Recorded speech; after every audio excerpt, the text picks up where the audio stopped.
दिल्ली विधानसभा के नतीजे आ चुके हैं और बीजेपी लगभग 27 सालों के बाद दिल्ली की सत्ता पर काबिज हुई है।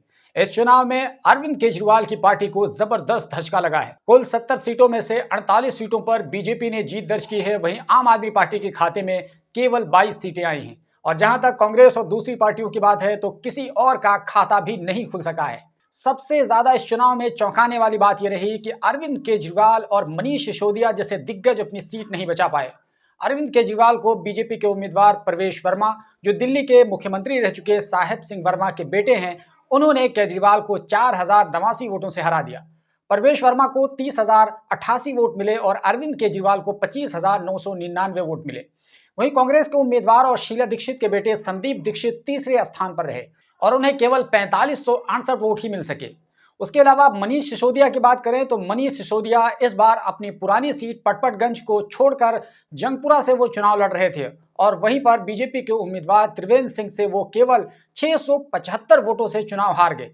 बीजेपी के उम्मीदवार को 38,859 वोट मिले जबकि मनीष सिसोदिया को 38,184 वोट मिले और बहुत थोड़े मार्जिन से सिसोदिया की हार हुई है।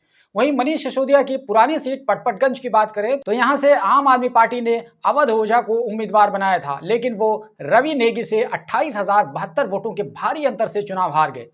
हालांकि अवध ओझा ने मुस्कुराते हुए इस जनादेश को स्वीकार किया है और कहा है कि अगली बार वो फिर यहीं से चुनाव लड़ेंगे। इसके अलावा आम आदमी पार्टी के एक और दिग्गज सौरभ भारद्वाज की बात करें तो वो ग्रेटर कैलाश से चुनाव हार गए हैं।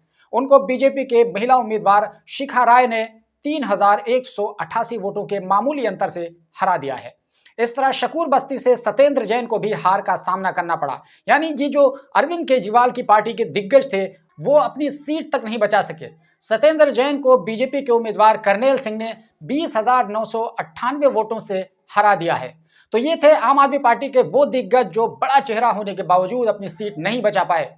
लेकिन वहीं दिल्ली की सीएम रह चुकी आतिशी मरलीना को जीत मिल गई है। उन्होंने कालकाजी से बीजेपी के उम्मीदवार रमेश बिधूड़ी को 3,521 वोटों से हरा दिया है। वही रमेश बिधूड़ी जिन्होंने पार्लियामेंट में बीएसपी के कुंवर दानिश अली को अपशब्दों से नवाजा था और उन्हें न जाने किस किस तरह की बातें कही थी। बीजेपी ने उनके लोकसभा का टिकट जरूर काट दिया था, लेकिन दिल्ली विधानसभा चुनाव में उन्हें टिकट मिला और आखिरकार उन्हें हार का भी सामना करना पड़ गया। जबकि कांग्रेस की अलका लांबा की बात करें तो वो तीसरे स्थान पर रहीं और उन्हें केवल 4,392 वोट ही मिल सके। ये कालका सीट की बात है। हालांकि एक समय था जब अलका लांबा चांदनी चौक से आम आदमी पार्टी की विधायक बनी थी, लेकिन अब मामला बदल चुका है और वो कांग्रेस की नेता हैं। इसके अलावा आम आदमी पार्टी के एक और बड़े नेता गोपाल राय ने भी बाबरपुर से जीत दर्ज की है। उन्होंने बीजेपी के उम्मीदवार को 18,994 वोटों से हराया है। अच्छा, ये तो आपके दिग्गजों की बात थी। अब इसके अलावा कुछ और चर्चित सीटों की बात करते हैं जिसको लेकर खूब हंगामा हुआ। उनमें सबसे ज्यादा चर्चा में रहने वाली सीट अगर कोई थी तो वो ओखला की सीट थी। तो यहां पर एक बार फिर से अमानतुल्लाह खान ने जीत दर्ज की है। ये अमानतुल्लाह खान की लगातार तीसरी जीत है, इसे हैट्रिक कह सकते हैं। इस बार अमानतुल्लाह खान के लिए बड़ी चुनौती थी क्योंकि उनके सामने एमआईएम ने अपना उम्मीदवार शिफाउर रहमान की शक्ल में उतारा था, लेकिन वो तीसरे नंबर पर चले गए। और ओखला जैसी सीट पर जहां बड़ी संख्या में मुसलमान वोटर्स हैं, वहां पर बीजेपी दूसरे स्थान पर आ गई। और जहां अमानतुल्लाह खान को 88,943 वोट मिले, वहीं बीजेपी के उम्मीदवार मनीष चौधरी को 65,304 वोट मिले और अमानतुल्लाह खान ने बीजेपी के उम्मीदवार को 23,639 वोटों से हरा दिया। वहीं शिफाउर रहमान की बात करें तो वो तीसरे स्थान पर रहे और उन्हें 39,558 वोट मिले। और कांग्रेस की जहां तक बात है तो कांग्रेस की कैंडिडेट थी अरीबा खान, उन्हें 12,739 वोट मिले और वो चौथे स्थान पर रही। इस सीट पर बीएसपी के उम्मीदवार को 756 और आजाद समाज पार्टी के उम्मीदवार को 209 वोट मिले। जी हां, 209 वोट। इसके अलावा एक और चर्चित सीट जहां पर एमआईएम ने अपना दूसरा उम्मीदवार उतारा था वो थी मुस्तफाबाद की सीट। इस सीट पर बीजेपी के उम्मीदवार मोहन सिंह बिष्ट ने जीत दर्ज की है। उन्हें 85,215 वोट मिले। उन्होंने आम आदमी पार्टी के उम्मीदवार को 17,558 वोटों से हरा दिया है, जबकि एमआईएम के उम्मीदवार ताहिर हुसैन को 33,474 वोट मिले और वो तीसरे स्थान पर रहे। वहीं एक और सीट की बात करें और वो है करावल नगर की सीट, जहां से बीजेपी के उम्मीदवार कपिल मिश्रा को जीत मिली है। जी हां, कपिल मिश्रा दिल्ली की राजनीति में एक बहुत विवादित चेहरा रहे हैं। उन्होंने अपनी जीत के लिए नफरत और बांटने की राजनीति में कोई कोर कसर नहीं छोड़ी थी और आखिरकार उन्हें इसका फल जीत के रूप में मिल ही गया।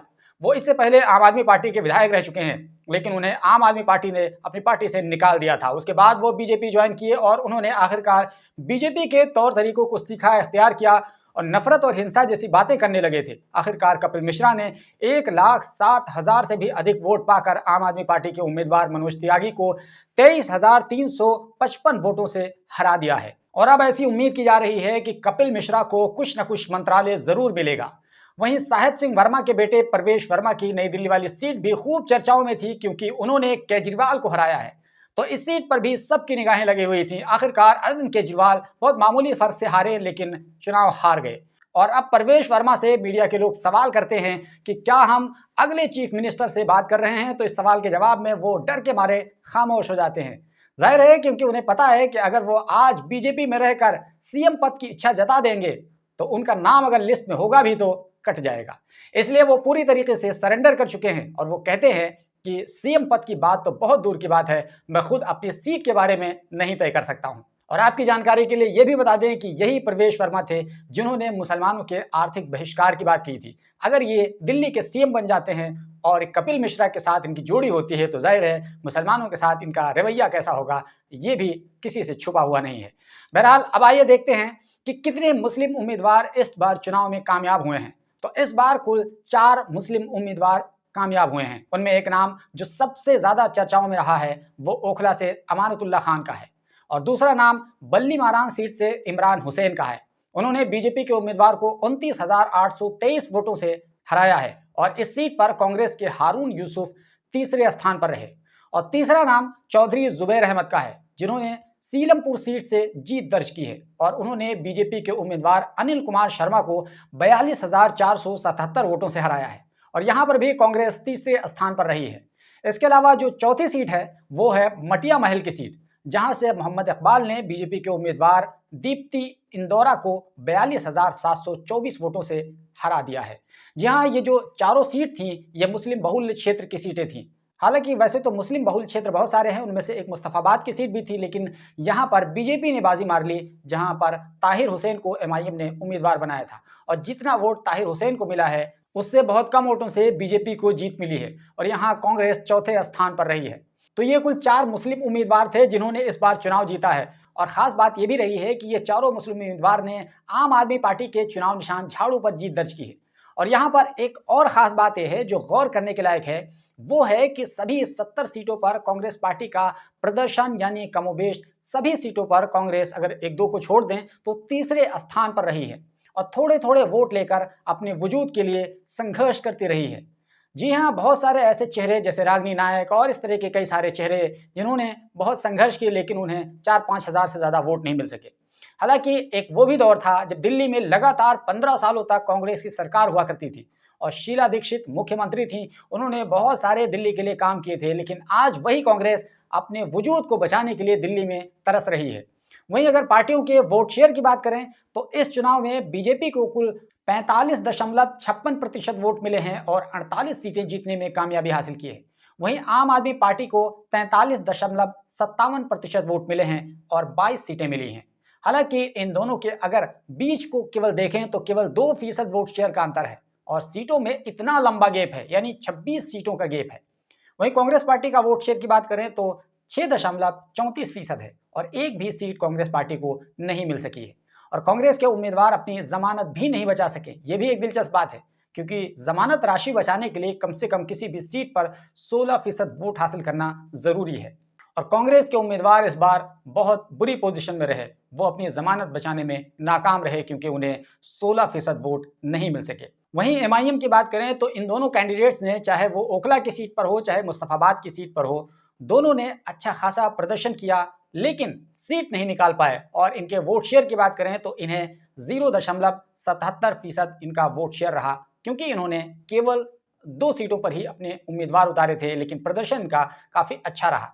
तो खैर, ये था दिल्ली विधानसभा चुनाव का पूरा लेखा जोखा और पूरी डिटेल, जिसको पेश करने में दोस्तों हमने बहुत मेहनत की। रात भर इन तमाम डिटेल्स को पढ़ना पड़ गया और आखिरकार सुबह सुबह हमने वीडियो शूट करके आप तक पहुंचाया। तो दोस्तों, एक लाइक तो बनता है ना हमारी इस मेहनत के लिए, इसलिए आप प्लीज़ हमारे वीडियो को लाइक कर दीजिए, क्योंकि ये फ्री है, कोई इसमें चार्ज नहीं लगता है। और अगर ये वीडियो हमारा यूट्यूब पर देख रहे हैं तो प्लीज़ हमारे चैनल को सब्सक्राइब कर लीजिए, और अगर फेसबुक पर देख रहे हैं तो प्लीज़ हमारे पेज को फॉलो कर लीजिए। बाकी मिलते हैं एक नई वीडियो के साथ।